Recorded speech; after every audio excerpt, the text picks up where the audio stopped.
So where do people spend their earnings? So usually sa mga needs natin like pagkain, payment ng bills, ano pa, renta sa bahay, diyan na pupunta.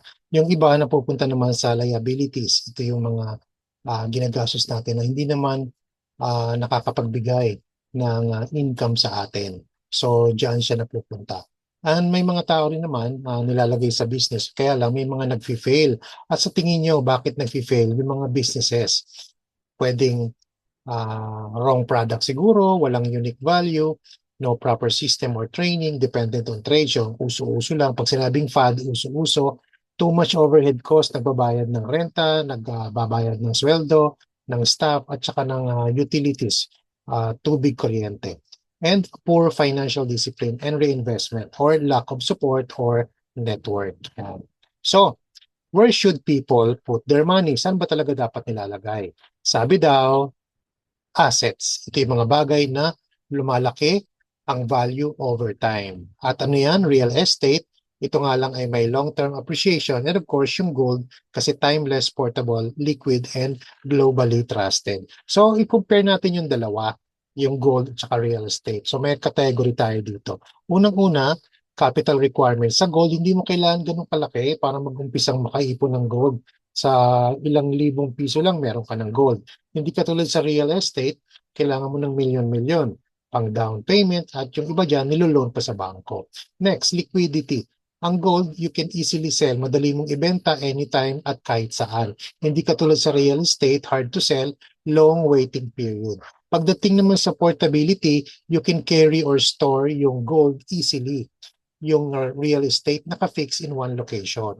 Maintenance, walang maintenance ang gold. Hindi katulad sa real estate, nagbabayad ka ng tax yearly at kung pinapaupahan mo yan, nagre-repair ka at kung meron kang tenant na medyo sakit sa ulo, yon.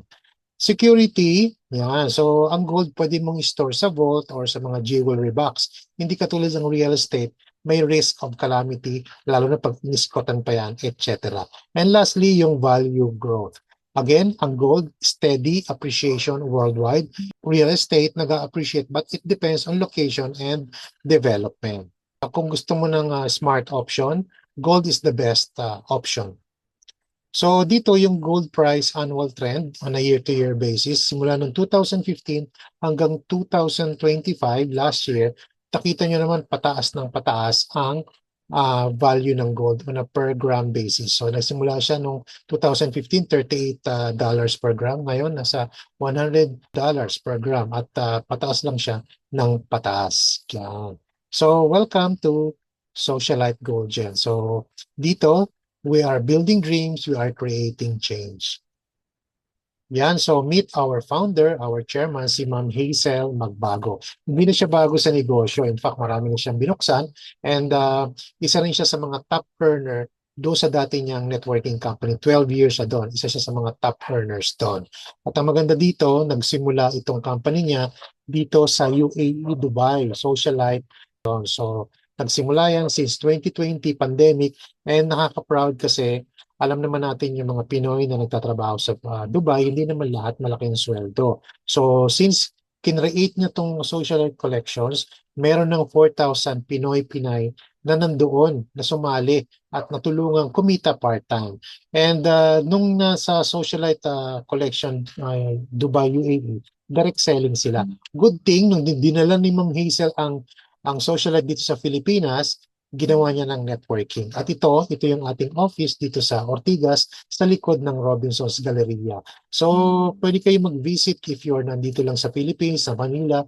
I-visit niyo yung ating office kasi ito, nakikita niyo dito, ang daming pwedeng makaupo dito at makinig ng ating presentation. Ayan. And in terms of legalities, meron tayo. So, SEC registered na tayo. And you can Google, you can chat GPT. So, hindi tayo mapapaya kung may mga taong mag-Google o chat GPT. Nakikita nila very legal ang ating company. So, ito yung ating mission and vision. Yan. And ito yung products natin. Flagship product natin, gold. Sabi nga dito, trends fades, market crash, currency lose value, but gold never loses its worth. Bakit? Kasi it's timeless, universal, and indestructible wealth. Sabi pa nga dito, from kings of the past to investors today, gold has always been the ultimate standard. While other products expire, gold surpasses time. So sabi dito, with gold, you don't just own product, you hold power. Kaya ibang klase talaga pag meron tayong gold, di ba? So, pag meron kang gold, pera din yan kasi naisasanla, na ibebenta, na isusuot. Kung gusto mo namang itago, okay lang kasi nag-a-appreciate siya over time. So, ito yung mga product lines natin. Meron tayong apat. Meron tayong health set, meron tayong beauty set, meron tayong luxury perfume, and of course, yung ating gold, yung ating flagship product.